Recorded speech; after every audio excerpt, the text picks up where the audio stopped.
بسم اللہ الرحمن الرحیم۔ محترم ناظرین و سامعین، السلام علیکم ورحمۃ اللہ وبرکاتہ۔ میں ہوں سید مدثر شیرازی اور آپ میرا آفیشیل چینل مولانا سید مدثر شیرازی دیکھ رہے ہیں۔ ہمارے اس چینل میں الحمدللہ، چونکہ یہ ایک اسلامی چینل ہے، اس میں ہم نے آپ کے لیے ترجمہ قرآن اور عربی گرامر کو انتہائی آسان انداز میں پیش کیا ہے، اور جس کی ویڈیوز کا سلسلہ ابھی جاری ہے، جس سے الحمدللہ آپ فائدہ حاصل کر رہے ہیں۔ تو قرآن مجید کو سمجھنے کے حوالے سے الحمدللہ ہم ایک نیا سلسلہ آپ کے سامنے شروع کرنے جا رہے ہیں، جسے ہم علوم قرآن کہتے ہیں۔ علوم قرآن سے مراد ہوتا ہے کہ وہ علوم جو قرآن فہمی میں مدد دیتے ہیں، یعنی جن کے حاصل کرنے سے، جن علوم کے حاصل کرنے سے، جن کے سمجھنے سے قرآن مجید سمجھنا آسان ہو جاتا ہے۔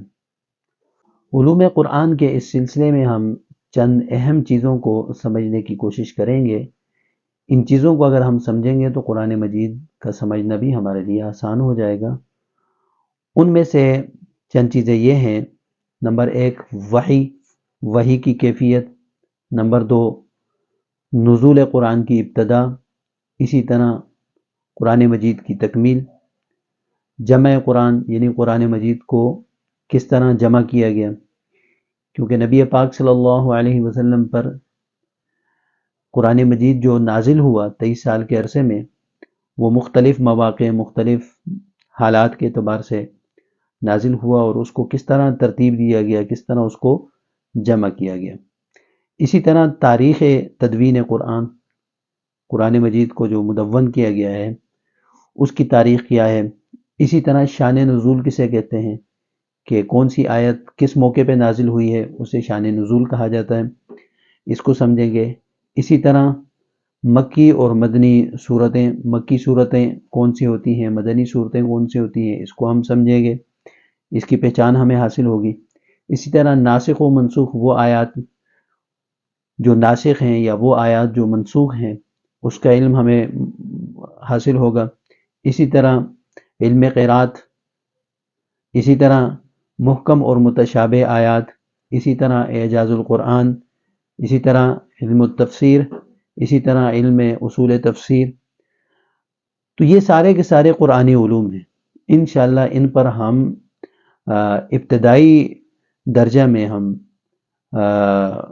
بحث کریں گے، اور خصوصاً وہ حضرات جو قرآن مجید کو نئے نئے سمجھنے والے ہیں، اور یا جن کی کوشش ہے، تو ان تمام چیزوں کو بہت آسان کر کے آپ کے سامنے پیش کیا جائے گا۔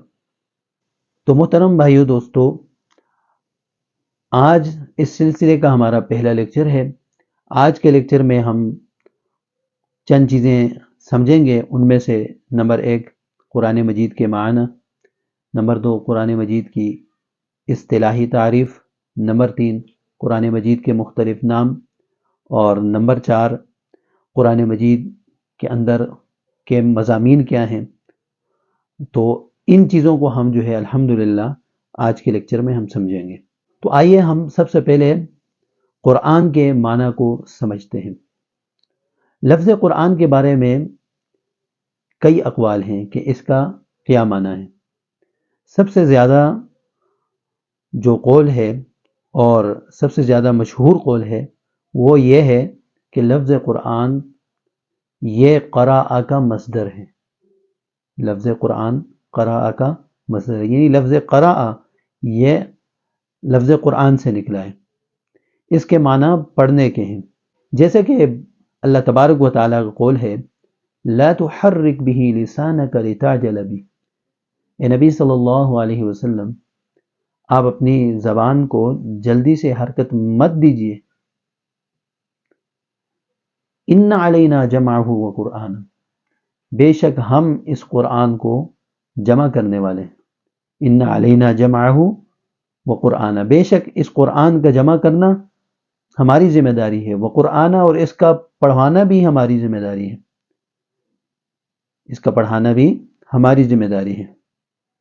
فَإِذَا قَرَأْنَاهُ فَاتَّبِعْ قُرْآنَهُ، بس جب ہم اس کو پڑھیں تو آپ اس کی پیروی کریں، یعنی حضرت جبرائیل علیہ السلام کے ذریعے یہ پڑھایا جائے تو اس وقت آپ اس کی پیروی کریں۔ فَإِذَا قَرَأْنَاهُ فَاتَّبِعْ قُرْآنَهُ، تو بتانے کا مقصد یہ تھا کہ لفظ قرآن یہ قراءہ کا مصدر ہے، لیکن ایک بات اور یاد رکھیے کہ لفظ قرآن اگرچہ مصدر ہے، لفظ قرآن اگرچہ قراءہ سے مصدر ہے، لیکن یہ اس میں مفعول کے معنی میں بھی آیا ہے، یعنی ایک خاص پڑھی جانے والی کتاب، ایک خاص پڑھی جانے والی کتاب۔ تو یہ ہم نے پہلی چیز جو ہم نے سمجھی وہ قرآن کے معنی کو ہم نے سمجھا کہ قرآن کا یہ معنی ہے۔ اب ہم قرآن مجید کی اصطلاحی تعریف کو سمجھیں گے۔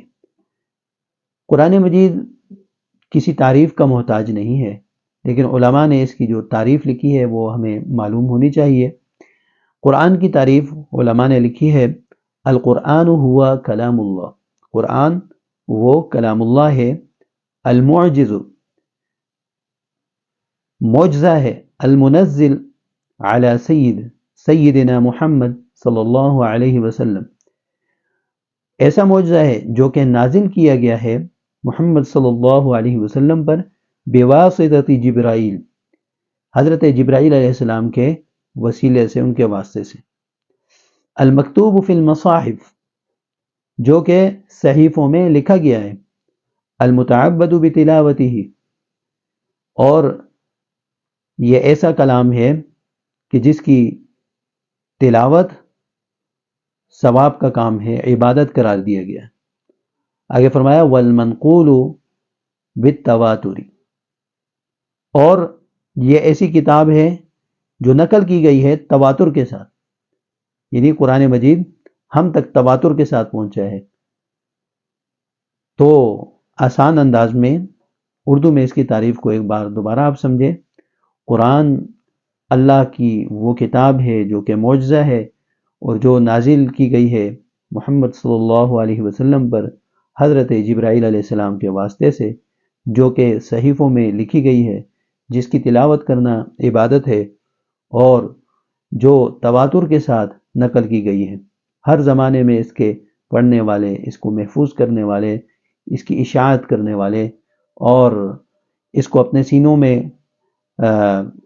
محفوظ کرنے والے اور اس پہ عمل پیرا ہونے والے ہر زمانے میں موجود رہے۔ آگے قرآن مجید کے مختلف نام بھی ہیں۔ قرآن مجید کے ناموں میں سے الکتاب، الفرقان، الذکر، التنزیل، المجید، الحکیم وغیرہ یہ صفاتی نام ہیں۔ تقریباً 55 کے قریب قرآن مجید کے صفاتی نام ہیں۔ قرآن مجید میں کچھ مضامین بیان کیے گئے ہیں۔ قرآن مجید انسان کی ہدایت کے لیے آیا ہے اور اس میں بہت سے مضامین بیان کیے گئے ہیں جن کو ہم قرآنی علوم بھی کہتے ہیں۔ ان علوم کی تعداد کو اس کا صحیح علم کسی کے پاس نہیں ہے، لیکن امام شاہ ولی اللہ دہلوی رحمۃ اللہ علیہ نے اپنی کتاب الفوز الکبیر میں قرآن مجید کے 5 علوم کا تذکرہ کیا ہے، یا 5 مضامین کا تذکرہ کیا ہے۔ تو ان 5 مضامین کے تحت ہی باقی تمام کے تمام علوم وہ آ جاتے ہیں۔ تو وہ 5 مضامین یہ ہیں۔ نمبر 1، علم الاحکام۔ علم الاحکام وہ چیزیں جن کا اللہ تبارک و تعالیٰ نے حکم دیا ہے، جیسے نماز کا حکم ہے، زکوٰۃ کا حکم ہے، حج کا حکم ہے، یعنی جتنے بھی احکامات ہیں وہ اس کے تحت آتے ہیں۔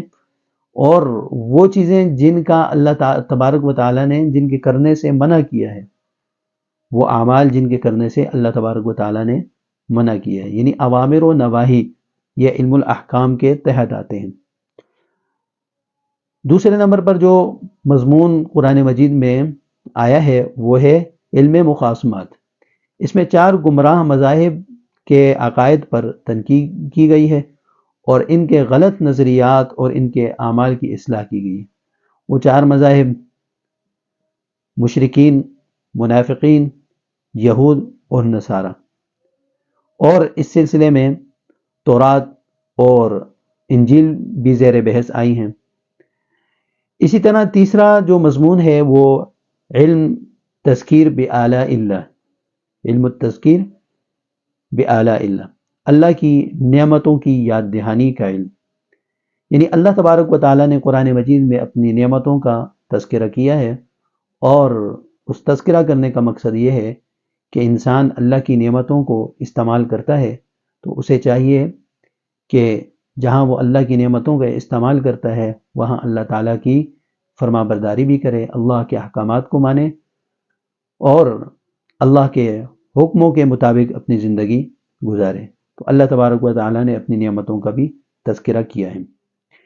اسی طرح چوتھے نمبر پہ ہے علم التذکیر، علم تذکیر بایام اللہ، یعنی پہلی قوموں کا تذکرہ کیا گیا ہے، اور اسی طرح پہلی قوموں کے لیے جو پیغمبر ان کی ہدایت اور اصلاح کے لیے آئے تھے ان کا تذکرہ ہے۔ تو پہلی قوموں کا تذکرہ جو کامیاب ہونے والی ہیں، کچھ قومیں کامیاب ہونے والی ہیں، کچھ ناکام ہونے والی ہیں۔ تو اس مضمون کا مقصد یہ ہے کہ پچھلی قوموں کے واقعات کو سمجھ کر، سن کر اس سے عبرت حاصل کی جائے، کیونکہ اس میں کچھ کامیاب ہونے والے بھی ہیں اور کچھ ناکام ہونے والے ہیں۔ اور پانچواں مضمون جو قرآن مجید میں بیان کیا گیا ہے وہ ہے علم تذکیر بالموت وما بعد الموت، یعنی مرنے کے بعد کی زندگی، آخرت کے احوال اور جنت اور دوزخ کی کیفیات کو بیان کیا گیا ہے۔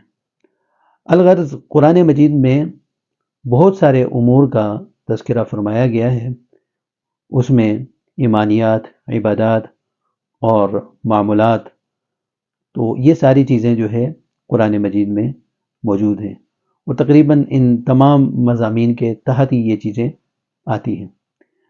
تو یہ تھا آج کا ہمارا سبق اور ہمارا لیکچر، جس میں الحمدللہ ہم نے علوم قرآن کو کچھ سمجھا۔ یہ پہلا لیکچر تھا، انشاءاللہ تفصیل جو ہے مزید آگے آنے والے لیکچر میں ہوگی۔